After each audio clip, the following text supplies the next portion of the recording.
అందరికీ నమస్తే. శ్రీ కొమ్మూరి సాంబశివరావు గారు రచించిన మరొక మంచి నవల శీర్షిక నక్కి దాక్కుంది. 7వ భాగం. ముందు భాగాల కోసం డిస్క్రిప్షన్లో మరియు కామెంట్ బాక్స్లో ప్లేలిస్ట్ యొక్క లింక్స్ ఉన్నాయి, ఒకసారి చూడండి. ఇక ఆ కథలోనికి వెళితే, ముందు సీట్లో ఒక పురుషుడు, ఒక స్త్రీ ఉన్నారు. వెనక సీటు నిండా సామాన్లు ఉన్నాయి. కత్తిరించుకున్న జుట్టు, నైలాన్ చీర, ఒంటికి అతుక్కున్న జాకెట్టు, కనుబొమ్మలకి పెదవులకి రంగు. చాలా అందమైన స్త్రీ. ఆమె పక్కనే కూర్చున్నతను దాదాపు 6 అడుగుల పొడుగున్న మనిషి. ఆ పొడుక్కి తగ్గ లావు, ఖరీదైన బట్టలు వేసుకున్నాడు. ఇంకా ఎంత దూరం అడిగింది ఆమె బద్ధకంగా. ఇంకొక 50 మైళ్ళు. ఒక సిగరెట్ వెలిగించి ఇలా ఇయ్యి అన్నాడు అతను. ఆమె గ్లవ్ బాక్స్లోంచి సిగరెట్ డబ్బా తీసి అందులో నుండి ఒక సిగరెట్ తీసి లైటర్తో వెలిగించి అతనికిచ్చింది. అతను గట్టిగా పొగ పీల్చి, చాలా చలిగా ఉంది కదూ అన్నాడు. అవును.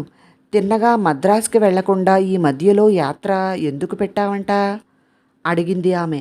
అతను నవ్వి, నేను 6 ఏళ్లప్పుడు వచ్చేశాను ఈ ఊరి నుంచి. మళ్ళీ ఆ ఊరికి ఎప్పుడూ వెళ్ళలేదు. ఒకసారి చూద్దామనిపించింది. మా అమ్మా నాన్న వాళ్ళ పూర్వీకులు పెరిగిన ఊరు అది అన్నాడు. నిన్ను ఇప్పుడు ఎవరు గుర్తుపడతారు? ఎవరూ గుర్తుపట్టలేరు. అందుకే ప్రఖ్యాత సినిమా నటుడు అమరేంద్ర తన స్వగ్రామం చూడటానికి 25 ఏళ్ల తర్వాత తన భార్య ప్రఖ్యాత సినిమా నటి భారతితో వెళుతున్నాడు అని పత్రికల్లో వేయకపోతే నీకేం తృప్తి అని నవ్వింది భారతి. అతను నవ్వి, భారతి, నిజంగానే మా ఊరు చూడాలని ఉంది అన్నాడు సీరియస్గా. నీకు అలాగే ఉంటుంది. పాపం ఆ రఘురామ్ ఫిలిమ్స్ వాళ్ళ కాల్ షీటు రేపు ఉన్నదని జ్ఞాపకం ఉంటే కదా అన్నది.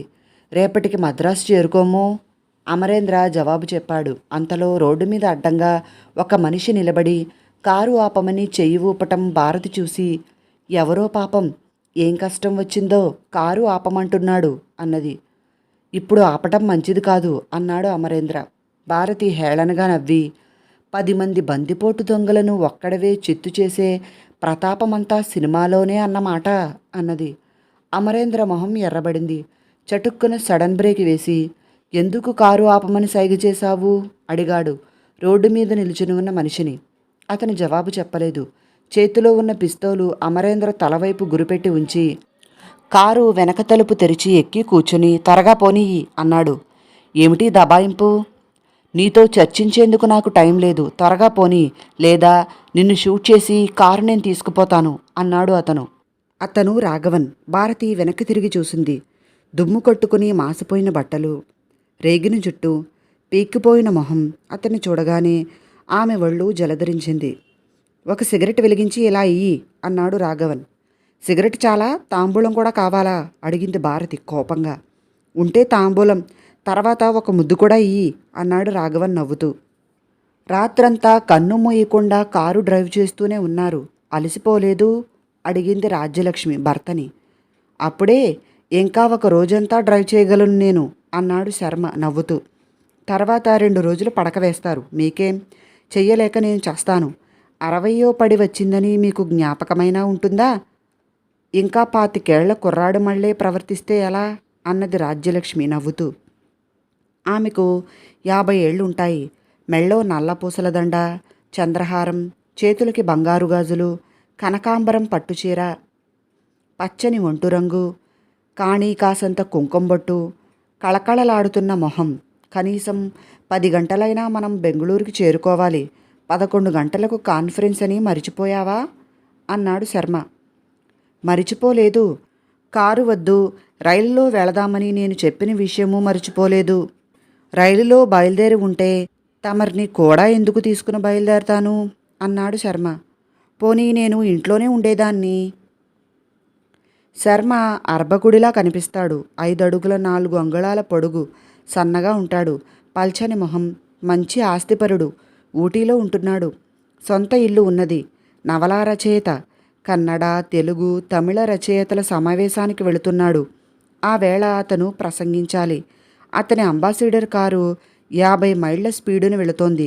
ఊటీ నుంచి బెంగుళూరు చాలాసార్లు కారులో వెళ్ళటం వల్ల తోవ బాగా తెలుసు అతనికి. లక్ష్మి, ఇంకొక 20 మైళ్ళు వెళితే సిరిమంగళం అనే ఊరు వస్తుంది. ఆ ఊళ్ళో ఒక చిన్న హోటల్ ఉంది. ఇడ్డెన్లు చాలా బాగుంటాయి అన్నాడు శర్మ. ఇడ్డెన్ల విషయం ఎలా ఉన్నా నాకు కాఫీ కావాలి అన్నదామె. అయితే ఇంకా త్వరగా వెళదాం అని స్పీడ్ హెచ్చించాడు శర్మ. వేడివేడిగా ఈ ఓవల్టీన్ తాగండి ముందు అన్నాడు డాక్టర్ శ్రీకాంత్. సులోచన శ్రీకాంత్ని సూటిగా కళ్ళలోనికి చూసి, మీకు చాలా శ్రమ ఇస్తున్నాను అన్నది. శ్రమ? నేను ఓవల్టీన్ తాగే వేళయింది అని తను ఒక గుటక మింగి, తాగండి చల్లారిపోతుంది అన్నాడు శ్రీకాంత్. సులోచన ఓవల్టీన్ తాగేసి ఖాళీ కప్పు నేల మీద పెట్టి, ఇక వెళతాను అని లేచి నిలుచున్నది. శ్రీకాంత్ సులోచనని ఆపాదమస్తకము పరీక్షగా చూశాడు. మీ వ్యక్తిగత విషయాలలో జోక్యం కల్పించుకుంటున్నందుకు క్షమించండి. మీరేదో చిక్కుల్లో ఉన్నట్లు అనిపిస్తుంది నాకు. నేను మీకు సహాయం చేయగలిగినా చెయ్యలేకపోయినా నాతో చెబితే మీకు కనీసం కొంత మనశ్శాంతైనా కలగవచ్చును అన్నాడు. సులోచన 5 నిమిషాల పాటు మౌనంగా ఉండి, చెబుతాను, నేను ఏం చేయాలో నాకు తోచటం లేదు, మీ సలహా కావాలి అని చెప్పటం ప్రారంభించింది. గణేశన్ జనార్దన్ని, జలజని హత్య చేసిన రాత్రి నుంచి అప్పటి వరకు జరిగినదంతా వివరంగా చెప్పింది. ఆ పిస్తోలు తీసి అవతల పెట్టు, నువ్వు ఎక్కడికి వెళ్లాలో చెబితే అక్కడ దింపుతాము అన్నది భారతి. రాఘవన్ నవ్వి, పిస్తోలు నా చేతిలో ఉంటే మీకు వచ్చిన కష్టమేమీ లేదు. ఒళ్ళు దగ్గర పెట్టుకుని నేను చెప్పినట్లు చేస్తారు. త్వరగా పోని, స్పీడ్ ఎక్కించు. ప్లిమత్ కారు 40 మైళ్ళ కన్నా స్పీడ్గా పోలేదా అని అమరేంద్రని గద్దించాడు. అమరేంద్ర స్పీడ్ ఎక్కించాడు. వెనక సీటులో పిస్తోలు పట్టుకుని కూర్చుని ఉన్న రాఘవన్ రియర్ వ్యూ అద్దంలో స్పష్టంగా కనిపిస్తున్నాడు వాళ్ళకి. కారు ఆపు, వీడి దబాయింపు ఏమిటో చూద్దాం, 4 తన్ని కారులోంచి గెంటేసేయి అన్నది భారతి కోపంగా. ఉష్, ఊరుకో భారతి, ఈ రౌడీ వెధవతో పేచీ ఎందుకు అన్నాడు అమరేంద్ర. ఈసారి అలాంటి మాటలన్నారంటే పళ్ళు ఊడిపోతాయి, జాగ్రత్త అని అమరేంద్ర చెంప మీద ఒక దెబ్బ వేశాడు రాఘవన్. అమరేంద్ర వెనక్కి తిరిగి చూడనైనా లేదు, మాట్లాడనూ లేదు. భారతి వెనక్కి తిరిగి చటుక్కున రాఘవన్ చెయ్యి పట్టుకుంది. ఏయ్ పిల్ల, జాగ్రత్త అని రాఘవన్ భారతిని వెనక్కి తోశాడు. భారతి డాష్ బోర్డు మీద పడ్డది. నీకు చిరతపూలుకుండే రోషం ఉందే, దెబ్బతిన్న నీ మొగుడు కిక్కురు మనకుండా ఉంటే నీకెందుకు రోషం? జాగ్రత్త సుమా, నిష్కారణంగా నువ్వు నీ మొగుడు చస్తారు అన్నాడు రాఘవన్. భారతి, కొంచెం ఓపిక పట్టు, ఇతను ఎక్కడ దిగాలో అక్కడ దింపేసి మనం వెళ్ళిపోదాం అన్నాడు అమరేంద్ర. భారతి కళ్ళు నిప్పులు కక్కుతున్నాయి. మనల్ని కాల్చి చంపే ధైర్యం ఉందా వీడికి? నువ్వు అనవసరంగా భయపడుతున్నావు అన్నది. వీడికా ధైర్యం ఉందో లేదో తెలుసుకోవటం ఎలా? వీడు కాల్చిన తర్వాతే తెలుస్తుంది. వద్దు, నువ్వు ఊరుకో అన్నాడు అమరేంద్ర. రాఘవన్ విరగబడి నవ్వుతూ, ఏయ్ పిల్ల, కారులో రేడియో ఉందా? ఆన్ చెయ్యి అన్నాడు. భారతి కదలలేదు. నువ్వు ఆన్ చెయ్యి అన్నాడు రాఘవన్ అమరేంద్రని ఉద్దేశించి. అమరేంద్ర రేడియో స్విచ్ ఆన్ చేశాడు. అప్పుడే తెల్లవారుతోంది. ఆకాశవాణి స్వాగత వాయిద్య సంగీతం వినబడుతోంది. 5 నిమిషాల తర్వాత సంగీతం ఆగిపోయింది. వార్తలు చెప్పటం ప్రారంభించారు. నిన్న రాణిపేటలో ఒక పోలీసు ఉద్యోగిని, పెట్రోల్ బంకులో పనిచేసే కుర్రవాణ్ణి కాల్చి చంపిన 2 దుండగులలో ఒకడు మాత్రం తప్పించుకుని పారిపోయాడన్న విషయం శ్రోతలకు తెలిసిన విషయమే. తప్పించుకుపోయిన అతని పేరు రాఘవన్. జనార్దన్ హత్యా నేరానికి శిక్ష విధింపబడిన గణేశన్ బంధువని, గణేశన్ కేసులో ప్రత్యక్ష సాక్షి అయిన సులోచన అనే యువతిని హత్య చేయటానికి రాఘవన్ వెళుతున్నాడని పోలీసు అధికారుల అనుమానం. రాఘవన్ బెంగళూరు ప్రాంతానికి వెళ్ళి ఉంటాడని కొన్ని సూచనలను బట్టి పోలీసులు ఊహించారు. ప్రాణానికి తెగించిన మనిషి అతను, జాగ్రత్తగా ఉండమని అందరికీ హెచ్చరిక. ఆపేయి అన్నాడు రాఘవన్ నవ్వుతూ. నువ్వేనా రాఘవన్ అడిగింది భారతి. ఆనవాళ్ళు ఏమైనా కావాలా? ఎదురు ప్రశ్న వేశాడు రాఘవన్. ఆ సులోచన అనే అమ్మాయిని చంపటానికైనా బయలుదేరావు? అవును. నీకేమిటి ప్రయోజనం? నిన్నెలాగూ పట్టుకుంటారు అన్నది భారతి. నన్ను పట్టుకుంటే ఉరి తీస్తారు. ఒక్కళ్ళని చంపినా 10 మందిని చంపినా శిక్ష ఒకటే కదా. సులోచనని చంపితే నీకేమిటి ప్రయోజనం అన్నది. కసి, దానివల్లే గణేశన్కి శిక్ష పడ్డది. దానివల్లే నేను ఈ స్థితికి వచ్చాను. దాన్ని చంపి తీరతానని ఒట్టు పెట్టుకున్నాను అన్నాడు రాఘవన్. సులోచన ఎక్కడ ఉన్నదో నీకు తెలుసా? సిరిమంగళంలో ఉన్నది. అయితే నువ్వు సిరిమంగళంలో దిగేస్తావా? అవును, మీరు నాతో పాటు దిగుతారు. మేమెందుకు? నేనేం పసిపిల్లాన్ని అనుకున్నావా పిల్ల? నేను కారు దిగి వెళ్ళిపోగానే నువ్వు, నీ ఆడంగి అయిన మొగుడు కలిసి ఊళ్ళో అందరికీ చెప్పి పోలీసులను పిలిపించి నన్ను పట్టిస్తారు. అమరేంద్ర చిన్నగా దగ్గి, మేము మా దారిన వెళ్ళిపోతామని నీకు మాట ఇస్తున్నాము అన్నాడు. నీ మాట ఎవరు నమ్ముతారు? అయితే ఏం చేస్తావు? నీతో పాటు మమ్మల్ని తీసుకువెళ్ళి మమ్మల్ని ఏం చేస్తావు? చెబుతాను కదా. సిరిమంగళం వచ్చేశాం, ఇంకొక మైలే ఉంది అన్నాడు రాఘవన్. ప్లిమత్ కారు మూల రోడ్డుకు చేరుకున్నది. అప్పుడే కొంచెం వెలుగు వచ్చింది, కానీ ఇంకా మసకమసకగానే ఉంది. రామయ్య హోటల్ బోర్డు దూరంగా కనిపిస్తోంది. హోటల్ పక్కనున్న సైకిల్ షాపు ఇంకా తెరవలేదు. రోడ్డు మీద జనమెవ్వరూ లేరు. హోటల్ కూడా మూసేసి ఉంది. ఆ హోటల్ ముందు ఆపు అన్నాడు రాఘవన్. అమరేంద్ర రామయ్య హోటల్ ముందు కారు ఆపాడు. ఇద్దరూ దిగి, హోటల్ తలుపు తట్టండి, పిచ్చి వేషాలు వెయ్యకండి, నిర్దాక్షిణ్యంగా కాల్చి చంపేస్తాను, జాగ్రత్త అన్నాడు రాఘవన్. అమరేంద్ర, భారతి కారు దిగారు. వాళ్ల వెనకే రాఘవన్ కూడా కారు దిగాడు. అతని చేతిలో పిస్తోలున్నదని వాళ్ళిద్దరూ మరిచిపోలేదు. హోటల్ తలుపు తట్టారు. రామయ్య తలుపు తీశాడు. అప్పటికే స్నానం చేసి విభూది పెట్టుకుని తెల్లని బట్టలు కట్టుకున్నాడు. రండి రండి, ఇప్పుడే ఇడ్డెన్లు వేస్తున్నాను, 5 నిమిషాలలో తయారవుతాయి అన్నాడు రామయ్య అమరేంద్రని, భారతిని చూసి. ఇద్దరూ లోపలికి వెళ్లారు. వాళ్ల వెనకే రాఘవన్ కూడా లోపలికి ప్రవేశించి తలుపు మూసేశాడు. తలుపు ముయ్యనక్కర్లేదు, హోటల్ తెరిచేశాను, తెరిచే ఉంచండి అన్నాడు రామయ్య. రాఘవన్ పిస్తోలు రామయ్య వైపు గురిపెట్టి, తలుపు మూసే ఉండాలి, జరుగు, ఆ మూలకి వెళ్ళి నిలుచో అన్నాడు. రామయ్య మోకాళ్ళు గజగజలాడాయి. కళ్ళప్పగించి చూశాడు రాఘవన్ని. అంతా విన్న శ్రీకాంత్, మీరు చాలా పొరపాటు చేశారు అన్నాడు. సులోచన కళ్ళప్పగించి అతన్ని చూసి, ఏం చేయను, అంతకన్నా ఏం చేయగలను అన్నది దీనంగా. పోలీసులు మీరు అనుకున్నంత అసమర్థులు కారు. మీ రక్షణ గురించి నిర్లక్ష్యం చేస్తున్నారని మీకు అనుమానం కలిగి ఉంటే పెద్ద ఉద్యోగిని కలుసుకుని చెప్పవలసింది, అంతేగాని మద్రాసు నుంచి పారిపోకూడదు. ముక్కు మొహము ఎరగని మనిషిని వివాహం చేసుకోవటం ఇంకొక తప్పు అన్నాడు శ్రీకాంత్. ఇప్పుడేం చేయమంటారు? పోలీసులకు రిపోర్టు చేయండి, వెంటనే మీకు రక్షణ ఏర్పాటు చేస్తారు. అయ్యయ్యో, పోలీసుల కన్నా ఆ రాఘవన్నే ముందు వస్తాడు. శ్రీకాంత్ జాలితో చూశాడు ఆమెను. తొందరేం లేదు, బాగా ఆలోచించండి.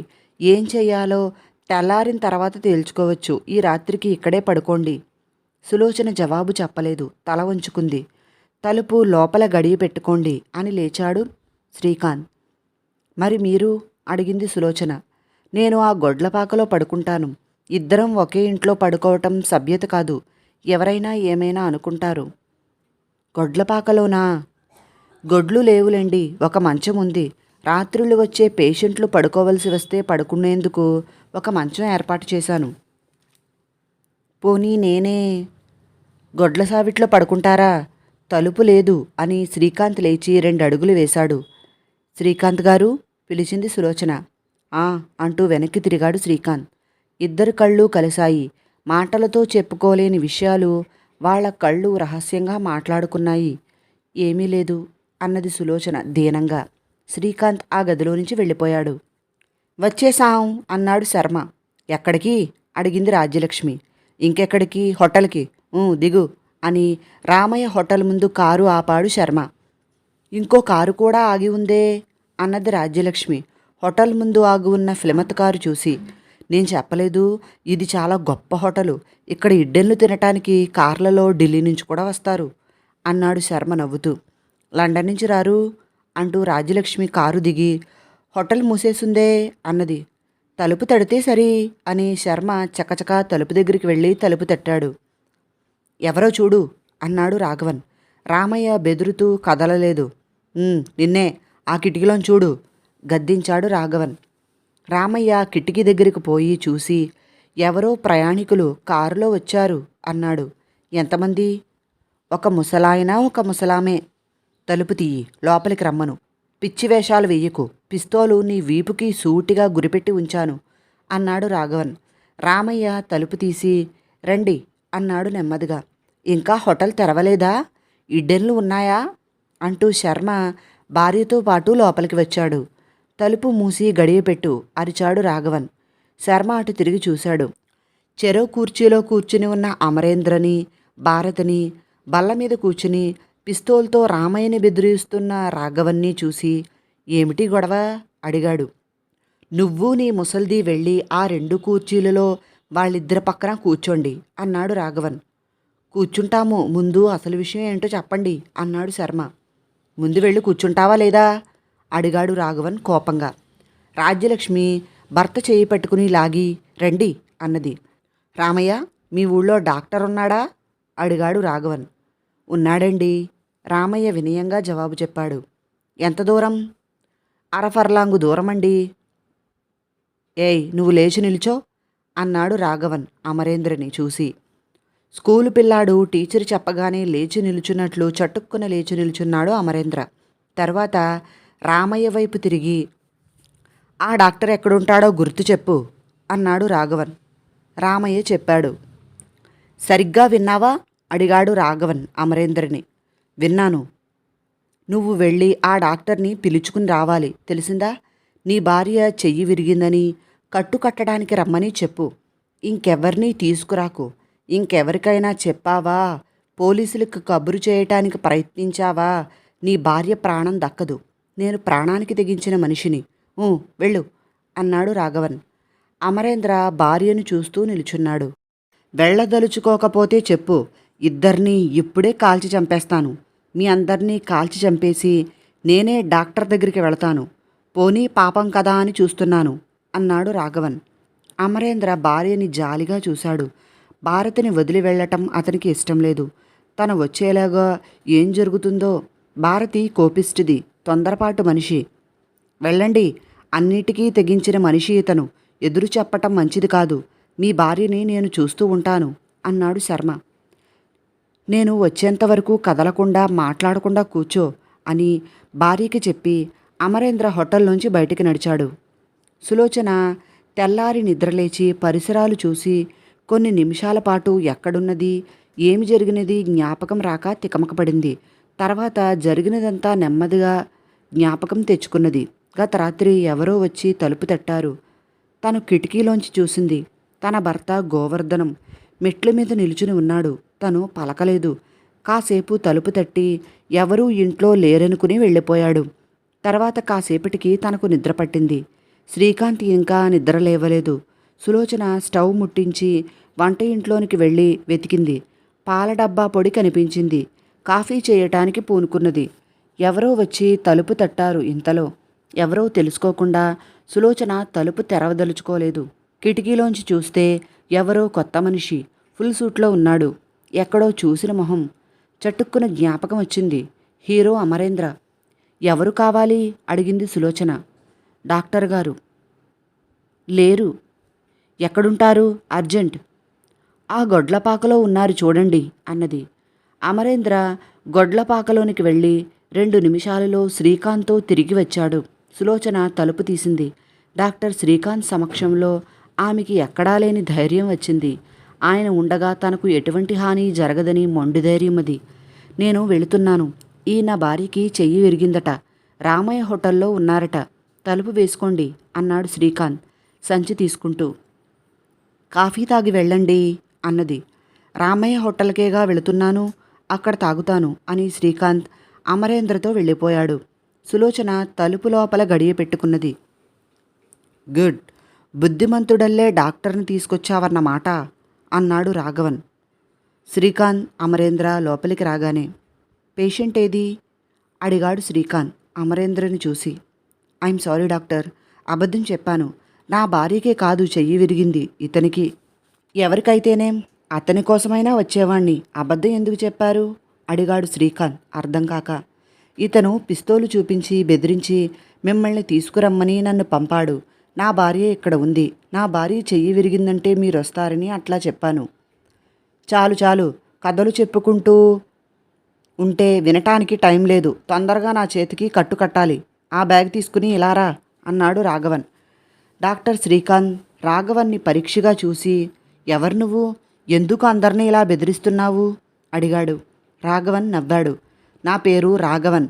రాణీపేటలో ఒక పోలీస్ ఆఫీసర్ని షూట్ చేసి వచ్చాను. ఇంకా వివరాలు కావాలా? చేతికి కట్టు కడతావా లేదా? అడిగాడు శ్రీకాంత్. అతని పేరు వినగానే శ్రీకాంత్ చకుతుడైపోయాడు.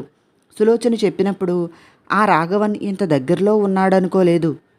ఆల్ రైట్ అంటూ శ్రీకాంత్ రాఘవన్ దగ్గరికి వెళ్ళి బ్యాగ్ బల్ల మీద పెట్టి ఓరకంటగా రాఘవన్ని చూశాడు. రాఘవన్ ఒక చేతిలో పిస్తోలు పట్టుకుని సూటిగా డాక్టర్ మెడ మీదకి గురిపెట్టి ఉంచాడు. శ్రీకాంత్ సిరెంజి తీశాడు. వద్దు, ఇంజెక్షన్ అవసరం లేదు అన్నాడు రాఘవన్.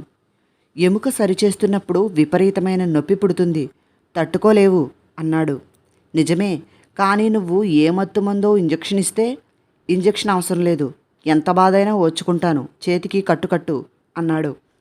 డాక్టర్ శ్రీకాంత్ ద్వారా తమకు ఈ దుర్మార్గుడి నుంచి విముక్తి కలుగుతుందని ఆశించిన వాళ్ళందరూ మొహాలు వేలాడేశారు.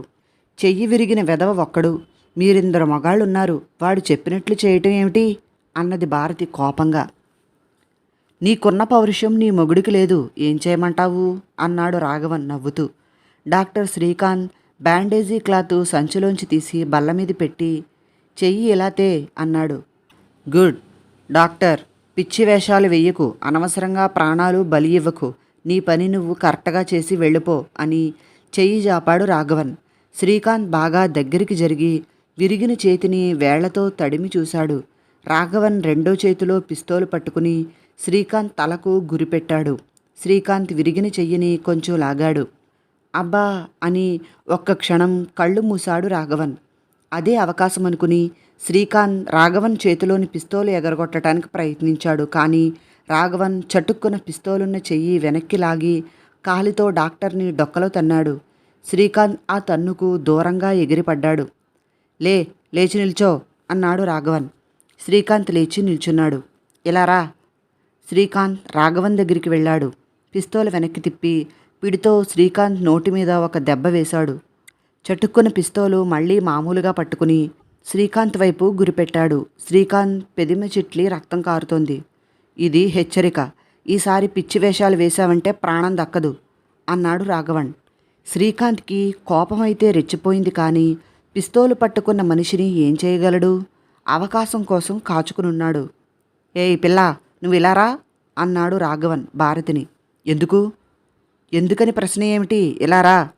వెళ్ళు భారతి, ఆ రౌడీతో పేచీ ఎందుకు అన్నాడు అమరేంద్ర.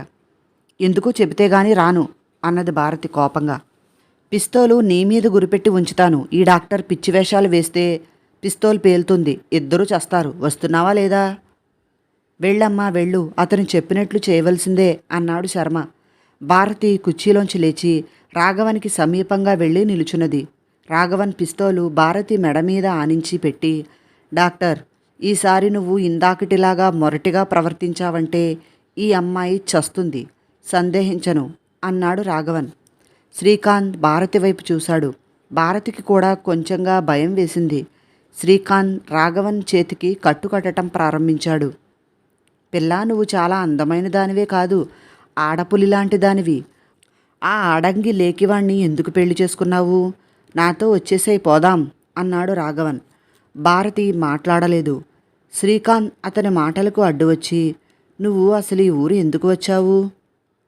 కట్టిన తర్వాత ఏం చేయదలుచుకున్నావు అడిగాడు. నీకు తెలియదా? రేడియోలో చెప్పారే అని నవ్వుతూ సులోచన అనే అమ్మాయిని చంపటానికి తను వచ్చిన విషయం చెప్పాడు రాఘవన్. ఆమె ఎక్కడుందో తెలుసా అడిగాడు శ్రీకాంత్. ఈ ఊళ్ళోనే ఉంది. ఎక్కడా? రాఘవన్ రామయ్య వైపు చూసి, అతనికి తెలిసే ఉంటుంది, నీకు తెలిసే ఉంటుంది అన్నాడు. నాకు తెలిసినా నీకు చెబుతాననుకున్నావా అన్నాడు శ్రీకాంత్. ఎందుకు చెప్పవు? చెప్పిస్తాను. అలాగా అన్నాడు శ్రీకాంత్ కట్టటం పూర్తి చేస్తూ. గుడ్, పూర్తయింది కదా, నువ్వు కూడా వెళ్ళి ఆ మూల నిలుచో, వెళ్ళు అన్నాడు రాఘవన్. శ్రీకాంత్ వెళ్ళి ఒక మూలగా నిలుచున్నాడు. అందరూ వరుసగా నిల్చోండి ఆజ్ఞాపించాడు రాఘవన్. బడిపిల్లలు డ్రిల్లో నిలుచున్నట్లు అందరూ నిలుచున్నారు. శర్మ ఒక్కడి మొహం మీదే చిరునవ్వు వెలుగుతోంది. అతనెందుకు నవ్వుతున్నాడో అర్థం కాక, ఏమిటి చాలా ఆనందంగా కులుకుతున్నావు అడిగాడు రాఘవన్. ప్రాణాలకు తెగించిన వాడివి నువ్వు, ప్రాణం మీద ఇంకా తీపిపోని వాళ్ళం మేము, అందుకే నీ మాట వినవలసి వస్తుంది. ఇందరు ఉండి నిన్ను ఎదిరించలేకపోతున్నందుకు నవ్వు వస్తుంది అన్నాడు శర్మ. భారతి కుర్చీలోంచి కదల్లేదు. ఏయ్ పిల్ల కదులు, నీకు కాదు చెప్పేది అన్నాడు రాఘవన్. నేను కదలను, కాలిస్తే కాల్చు అన్నది భారతి మొండిగా. భారతి, ఏమిటి మొండితనం, లే అన్నాడు అమరేంద్ర.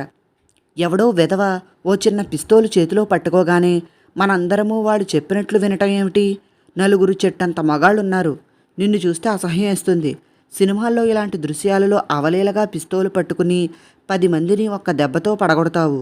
ఏది నీ ప్రతాపం అని భారతి రెట్టించింది భర్తని. మొగుడు పెళ్ళాల పోట్లాట తర్వాత, ముందు నువ్వు వెళ్ళి అక్కడ నిలుచో అన్నాడు రాఘవన్. అతని వైపు కూడా చూడకుండా భారతి తల వంచుకుంది. రాఘవన్ చరచరా భారతి దగ్గరికి వెళ్ళి ఫెడీమని చెంప మీద ఒకటి కొట్టాడు. అలా కొట్టడానికి కుడి చేతిలో ఉన్న పిస్తోలు కట్టుకట్టిన రెండో చేతికి మార్చుకుంటూ ఉండగా శ్రీకాంత్, శర్మ 2 అడుగులు ముందుకు వేశారు. కానీ వాళ్ళు అతన్ని సమీపించేలోగానే పిస్తోలు కుడి చేతిలోనికి మార్చుకుని వాళ్ల వైపు గురిపెట్టి, దూరంగా వెళ్ళి నిలబడండి అన్నాడు. వాళ్ళు దూరంగా వెళ్ళి నిలుచోక తప్పింది కాదు. భారతి తల వంచుకునే ఉంది, కదలనే లేదు.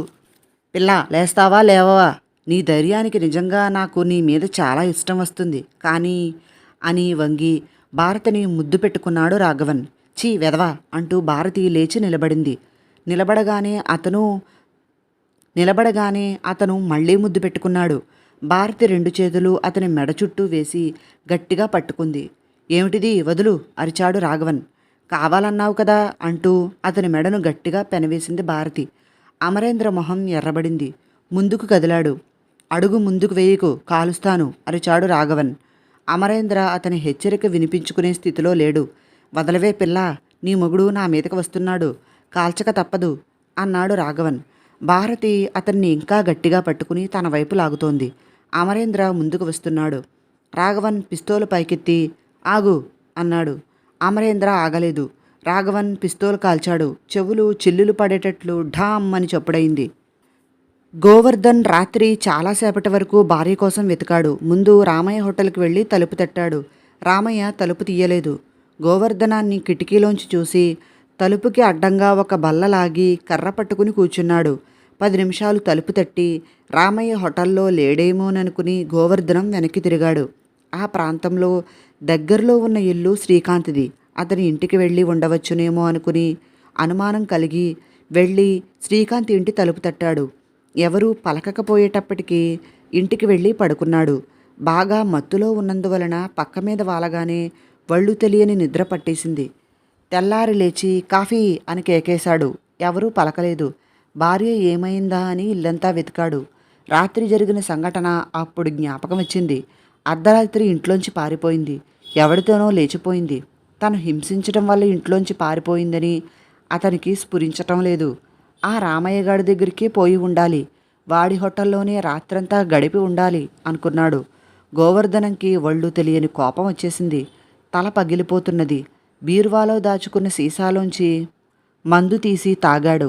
తలనొప్పి తగ్గింది. సత్తువ వచ్చినట్లయింది. మంచం మీద నుంచి లేచి పచార్లు చేయసాగాడు. అది ఏమైంది?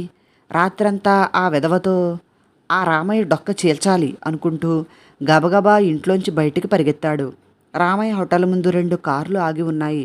తలుపు దబదబా తట్టాడు. రాఘవన్ పేల్చిన పిస్తోలు గుండు అమరేంద్ర చేతికి తగిలింది.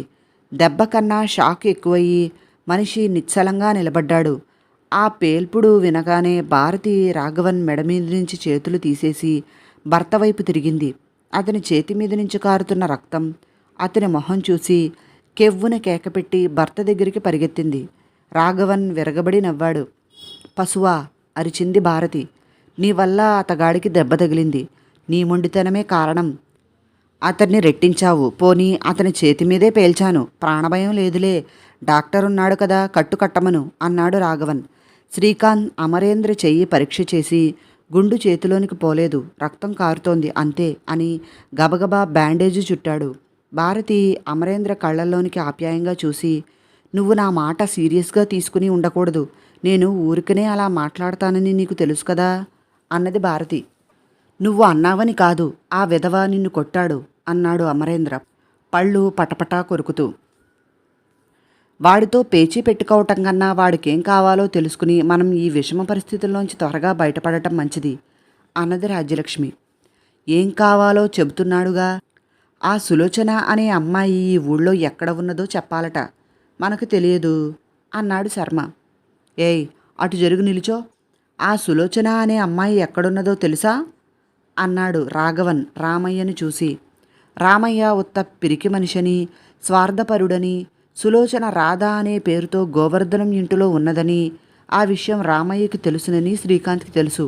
సులోచన ఇంకా తన ఇంటిలోనో ఉన్నదో లేక గోవర్ధనం ఇంటికి వెళ్ళిపోయిందో అతనికి తెలియదు. రామయ్య చెబితే ఈ రాక్షసుడు సులోచనని ప్రాణాలతో ఉండనివ్వడు అనుకుని, రామయ్య చెప్పకు, ఆ విషయం చెప్పిన మరుక్షణం మన ప్రాణాలు ఇతడికి గడ్డి పరకతో సమానం అన్నాడు శ్రీకాంత్.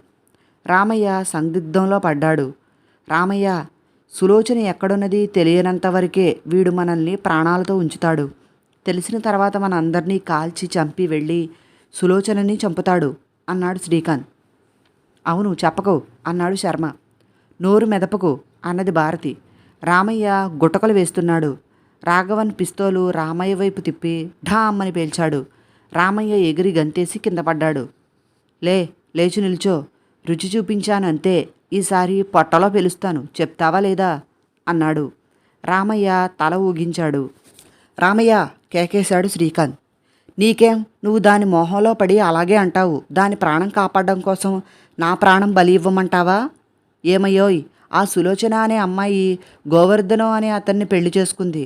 రాధా అని పేరు మార్చుకుంది. ఎడమవైపు వెళ్ళావంటే అరఫర్లాంగు దూరంలో ఒక చోట మేడ కనిపిస్తుంది. ఇంటి ముందు ఒక బాదం చెట్టు ఉన్నది, అదే గుర్తు. ఆ ఇంటిలో ఉంటుంది, వెళ్ళు అన్నాడు రామయ్య గుక్క తిప్పుకోకుండా. నీచుడా అన్నాడు శ్రీకాంత్ పళ్ళు పటపటా కొరుకుతూ. ఏయ్ డాక్టర్, నోరు పారేసుకోకు. దొంగల ముఠాలో మనిషి ఆ సులోచన. ఈ ఊరు రాబట్టే కదా మన అందరికీ ఈ గతి పట్టింది. దాన్ని ఎంత త్వరగా హతమారిస్తే అంత త్వరగా మనం బయటపడతాం అన్నాడు రామయ్య.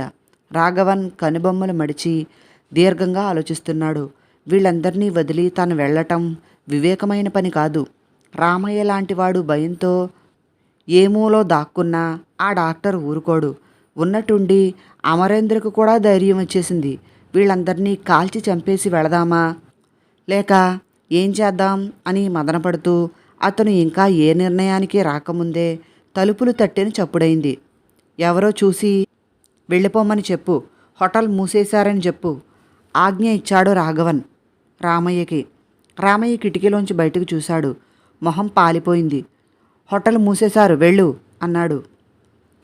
ఒరేయ్, తలుపు తీస్తావా విరక్కొట్టనా, తీయరా వెదవా అరుస్తున్నాడు గోవర్ధన్. ఎవడివాడు? తలుపు తీ, లోపలికి రమ్మను అన్నాడు రాఘవన్. వద్దు, వాడు నన్ను చంపడానికి వచ్చాడు, తాగుబోతు అరిచాడు రామయ్య. నా చేతిలో పిస్తోలుండగా నిన్నెవడేం చేస్తాడు? వాణ్ణి లోపలికి రానిచ్చి తలుపు మూసేయి అన్నాడు రాఘవన్ పిస్తోలు చూపించి. రామయ్య తలుపు తీశాడు. తుఫానులా లోపలికి పరిగెత్తుకుని వచ్చాడు గోవర్ధనం. రామయ్య తలుపు మూసేశాడు. తాగిన మత్తులో ఉన్న గోవర్ధనం తలుపు పక్కన నక్కిన రామయ్యని చూడలేదు. ఏడివాడు, ఎక్కడ దాక్కున్నాడు అరిచాడు గోవర్ధనం. ఆగవోయ్, ఆగు, ఏమిటి నీ గొడవ? ఎవరు నువ్వు అడిగాడు రాఘవన్. ఎవర్రా నువ్వు? ఎక్కడ దాచావురా రామయ్యని? చెబుతావా నీ తోలు వలవనా అని ముందుకు వచ్చాడు గోవర్ధనం. ఆగు, కదలకు, నా చేతిలో పిస్తోలున్నది చూడు. పిస్తోలేం చేస్తుంది? నా చేతులు నీ మెడ పిసికి నలిపేస్తాయి. గోవర్ధనం భయపడే స్థితిలో లేడు. తాగుబోతుకుండే మొండి ధైర్యం, నిర్లక్ష్యం అతన్ని పూర్తిగా ఆవహించాయి. ఆగు, కాలుస్తాను అన్నాడు రాఘవన్. కాల్చరా వెదవా అంటూ గోవర్ధనం ముందుకు ఒక్క దూకు దూకాడు. రాఘవన్ పిస్తోలు పేల్చాడు. గోవర్ధనం నేల కూలాడు. గుండు సరిగ్గా ఛాతీలో గుచ్చుకుంది. వెంటనే మరణించాడు. తనిప్పుడిక ఏం చేయాలి? ఎక్కడికి వెళ్ళాలి? గోవర్ధనంతో కాపురం చెయ్యలేనని అంతకు ముందే నిర్ణయించుకున్నది. ఇక తనకా ఊరిలో ఏం పని? ఎందుకు ఉండాలి ఇక్కడ నుంచి ఎక్కడికి వెళ్ళాలి? ఈ ప్రశ్నలకి సులభంగా సమాధానాలు దొరకక ఆలోచిస్తూ కూర్చున్నది సులోచన. డాక్టర్ శ్రీకాంత్ రామయ్య హోటల్కి వెళ్ళి చాలాసేపు అయింది. ఇంకా రాలేదేం? ఎముక విరిగితే సరిచేసి కట్టుకట్టడానికి ఇంతసేపా? డాక్టరు రామయ్య ఘర్షణ పడ్డారా ఏమిటి? డాక్టర్ శ్రీకాంత్ని తానింతకు ముందు గోవర్ధనాన్ని పెళ్లి చేసుకోక మునుపు కలుసుకోవటం తటస్థించి ఉంటే ఎంత బాగుండేది. తన దురదృష్టం. అతని సలహా ప్రకారం పోలీసులను శరణు కోరితే పోలీసులు తనకి రక్షణ ఇస్తారా? తప్పకుండా ఇస్తారని శ్రీకాంత్ చెప్పాడు. రేడియోలో కూడా చెప్పారు.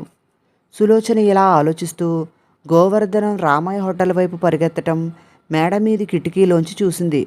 అంతలో టెలిఫోన్ గణగణ మోగింది. ఆ పల్లెటూరులో టెలిఫోన్ ఎలా వచ్చిందా అని సులోచన ఆశ్చర్యపోయింది. అంతలో శ్రీకాంత్ డాక్టర్ కనుక అతనికి టెలిఫోన్ ఇచ్చి ఉంటారనుకుని సులోచన కిందికి దిగి వెళ్ళి రిసీవర్ తీసి హలో అన్నది. డాక్టర్ శ్రీకాంత్ ఉన్నారా? లేరు. ఎవరు మాట్లాడుతున్నది? Superintendent of police. ఆయనకి ఏమైనా చెప్పాలా? అడిగింది సులోచన. గుండె దడదడమంటున్నది. సులోచన అనే యువతి మీ ఊళ్ళో ఉన్నట్లు తెలిసింది. ఆమెను హత్య చేయటానికి రాఘవన్ అనే మనిషి బయలుదేరాడు. అతను మీ ఊరికే వస్తుండాలి. కనుక సులోచన అనే ఆమె ఎక్కడ ఉన్నదో తెలుసుకుని ఊళ్ళో ఉన్న బలమైన 10 మంది మొగాళ్ళని కూడదీసి ఆమెకి తక్షణం రక్షణ ఏర్పాటు చేయవలసిందని చెప్పండి. కథ కొనసాగుతుంది. కథ విన్నందుకు అందరికీ చాలా చాలా థ్యాంక్స్. నచ్చితే వీడియోని లైక్ చేసి నా ఛానల్ను సబ్స్క్రైబ్ చేసుకోండి ప్లీజ్. మరిన్ని కథల కోసం డిస్క్రిప్షన్లో ఉన్న ప్లేలిస్ట్ యొక్క లింక్స్ని ఒకసారి చూడండి. మీరు ఎటువంటి కథలు వినాలనుకుంటున్నారో కామెంట్ రూపంలో తెలియచేయండి. ధన్యవాదములు. మీ ప్రసన్న.